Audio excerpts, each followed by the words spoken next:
going on, Auburn fan base? Once again, it's Kennard Vernon Stewart here for the podcast. Doing another CarCast, just talking a little bit about Auburn football. There is not a lot like crazy stuff going on, no breaking news, but I did want to holler at y'all today about these Auburn Tigers.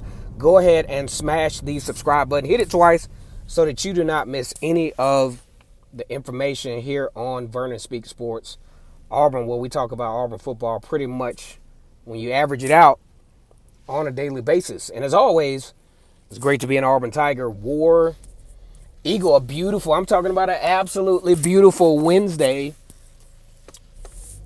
evening. And, you know, I think Auburn fans are in a place where they really want to get excited. They really want to get on Facebook and talk shit about how good Auburn is probably going to be this year, but they're being real quiet about it as far as the potential. But they got to admit, they are excited about landing some of these recruits because, you know, you can argue the point that maybe in the Gus Malzahn era, some of these guys that Auburn is getting, they probably wouldn't have gotten, right? But the Auburn fan base is a fan base that really wants to get excited about this season, but they were being real cautious about it. They're like, oh, okay, yeah, we see you, Bryan Harsin, with your four-star recruits, got Dylan Brooks and, you know, Drayshawn Miller from West Virginia. We're starting to see that maybe you weren't all about fluff in your initial presser, that you are getting out here and being aggressive. Man, I cannot log on to, you know, my normal little searches and not see where another football player from, say, Mississippi or from anywhere else is not being targeted by Auburn, being super aggressive on the recruiting trail. So let's face it.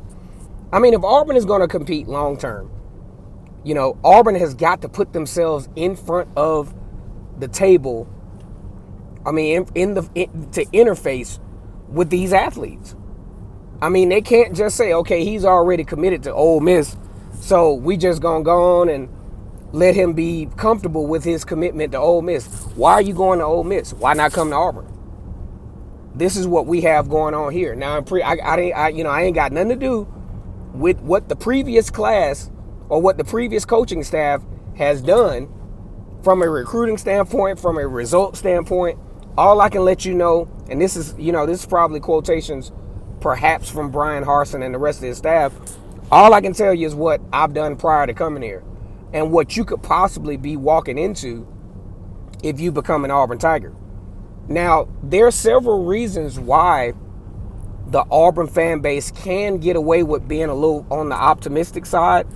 Is one, you got a lot of depth coming back in some key positions. And additionally, because of recruiting and because of the transfer portal / junior college transfer deal, you got a lot of depth at the defensive line, quality depth, probably not as much quality depth on the offensive side, but at the same time, you got enough guys to where if you can push the envelope and get a 3-star recruit to possibly perform at a different level, because I don't care what you say. You look at Roger McCreary on the cornerback side. He's a field cornerback for Auburn.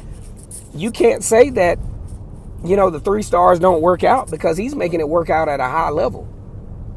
So you got a nice sample size of guys that you can get reps with, quality reps with, especially during spring training, which starts here in a little bit, to where, I mean, man, you could piece together a nice little depth chart that can be competitive in the SEC this year. Now, I'm not going to sunshine pump. I hate that freaking term, but I'm not going to sunshine pump and say, hey, man, Auburn is well on their way to being, SEC West division champions. I think that's kind of unrealistic for really anybody to say at this point. It's a very competitive sub-conference in the SEC. But what I can say is that based on what I'm looking at in comparison to what I've seen in the past, Auburn has a very competitive roster. They will be able to, just like they have done for the most part, be able to stand toe-to-toe among the best teams in the country. The litmus test, though, is going to be against Penn State. Now, I said this before in another video. Bryan Harsin actually is going to be put on the spot a little bit earlier than this particular coach.